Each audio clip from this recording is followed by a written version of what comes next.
ओम शांति। वर्तमान समय सृष्टि पर दुख, अशांति, अत्याचार, पापाचार का बोलबाला है, क्योंकि मनुष्य स्वयं को नहीं जानते, अपने पिता परमात्मा को नहीं जानते। सृष्टि की अनेक भविष्यवाणियां होती जा रही हैं कि कब सृष्टि का विनाश होगा, कब महापरिवर्तन होगा। ऐसे अनेक रहस्य ब्रह्मा कुमारीज में ब्रह्मा बाबा को भी स्वयं भगवान पिता परमात्मा ने कराए थे। ऐसे ही सृष्टि नाटक के जो अनेक रहस्य हैं, उन रहस्यों को हम यदि जान लें, परमात्मा पिता के यथार्थ स्वरूप को पहचान लें, स्वयं को जान लें, तो हमारे पुरुषार्थ की गति भी तीव्र हो सकती है। आजकल संसार की जो दुर्दशा है और यहां जो आसुरी लक्षण तथा तमोगुण की प्रधानता है और ज्ञान तथा योग का प्रायः लोप है, उस पर विचार करें तथा आज की परिस्थितियों का गीता से मिलान करके लोग यह तो सोचते हैं कि वर्तमान समय हूबहू वही परिस्थितियां हैं जो 5000 वर्ष पूर्व गीता के भगवान के अवतरण के समय थी। अतः वह आज के समय को धर्मग्लानि का समय तो निश्चित करते हैं और यह भी मानते हैं कि गीता में भगवान के जो वचन हैं, उनके अनुसार अब धर्म की पुनः स्थापना के लिए परमात्मा को पुनः अवतरित होना चाहिए और अधर्म का विनाश भी कराना चाहिए। फिर जब उन्हें बताया जाता है कि भगवान के अवतरित होने की जो तुम आशा कर बैठे हो वह पूर्ण हो चुकी है और विनाश की सामग्री भी तैयार हो चुकी है, तो वे आश्चर्यचकित होते हैं और प्रश्न करते हैं कि कैसे माना जाए, भगवान यहां अवतरित हो चुके हैं। अतः ऐसे महानुभावों के शुभ चिंतक होकर निज अनुभव के आधार पर ईश्वरीय विवेक का आश्रय लेकर यहां कई एक युक्तियां प्रस्तुत की जा रही हैं, जिनके प्रयोग से यह जाना जा सकता है कि भगवान का अवतरण हुआ है या नहीं। यह बात है कि परमात्मा का अवतरण क्योंकि धर्मग्लानि के समय होता है, अतः उस समय बहुत से दम्मी लोग स्वयं को भगवान का अवतार कहलाने लगते हैं। इस कारण मनुष्य को कुछ युक्तियां ज्ञान की चाहिए कि जिसने यह ठीक पहचान हो सके ताकि वह छल में ना आ जाए। यहां जो युक्तियां प्रस्तुत की जा रही हैं वह ठीक हैं या नहीं, इसकी परख गीता के मिलान से, विवेक से तथा परंपरा के ज्ञान से सहज हो जाती है। भगवान कहते हैं कि यह सृष्टि वृक्ष के समान है और मैं इसका बीज रूप हूं। यदि कोई दंभी मनुष्य स्वयं को भगवान का अवतार कहलाएगा तो देखने योग्य बात यह है कि वह अपने को इस सृष्टि रूपी वृक्ष का बीज रूप नहीं कह सकेगा, क्योंकि बीज में सारे वृक्ष का ज्ञान तिरोभावित होता है, परंतु मनुष्य आत्माओं को सृष्टि रूपी रचना का ज्ञान स्वतः होता ही नहीं है।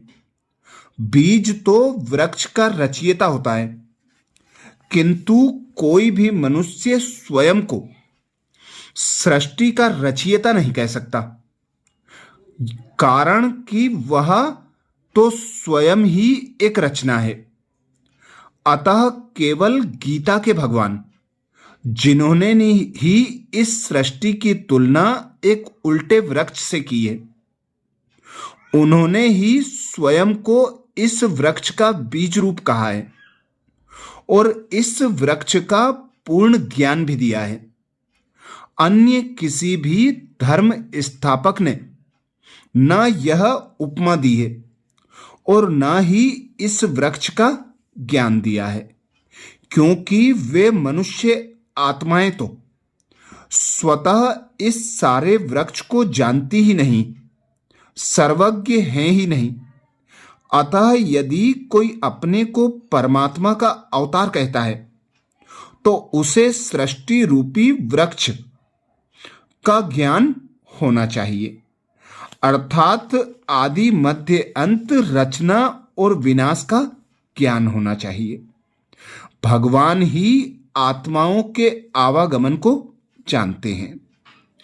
भगवान जो ही जन्म मरण से रहित हैं, साक्षी आत्मा है, सब धर्मों की आत्माओं के आवागमन को जानते हैं। वह ही बता सकते हैं कि आत्मा ने उनके अवतरण काल तक कितने जन्म लिए।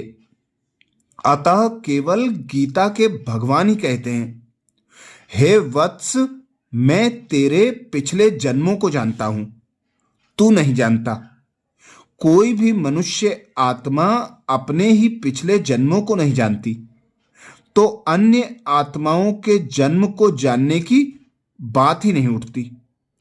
अतः यदि स्वयं परमात्मा का अवतरण हुआ होगा तो वह मनुष्य आत्माओं के पिछले जन्मों को भी जानता होगा और उनका भेद बताता होगा कि उन्होंने सतयुग, त्रेता, द्वापर इत्यादि में से हर एक युग में कितने जन्म लिए हैं। परमात्मा ही अपने तथा देवताओं के रूप, धाम, कर्तव्य इत्यादि का परिचय देता है। कोई भी मनुष्य आत्मा देवताओं, ब्रह्मा, विष्णु, शंकर का तथा परमात्मा का स्वतः ही परिचय नहीं दे सकती। इनका परिचय तथा रचयिता परमात्मा का ज्ञान तो परमात्मा स्वयं ही देता है। यही कारण है कि अन्य किसी भी धर्म स्थापक के शास्त्र में देवताओं का तथा परमात्मा के धाम, रूप इत्यादि का उल्लेख नहीं मिलेगा।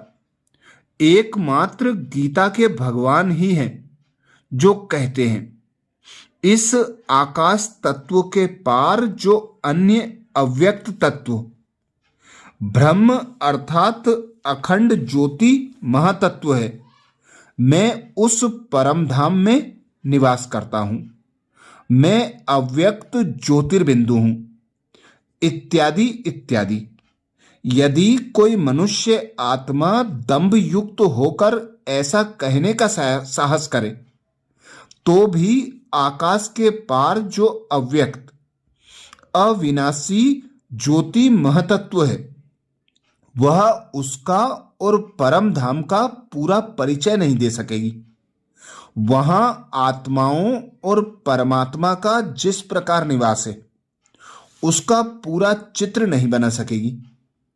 इस प्रकार परमात्मा गुरु भी अपने अवतरण द्वारा अपना कर्तव्य करता और प्रत्यक्ष में उसका परिचय देता है। अन्य कोई भी मनुष्य आत्मा नहीं बता सकेगी कि भारतवासियों का वास्तविक और आदि सनातन धर्म क्या है, किसने स्थापन किया और कब किया। मनुष्य आत्मा स्वयं भी उस धर्म में पूर्ण रूपेण स्वतः ही स्थित नहीं हो सकती।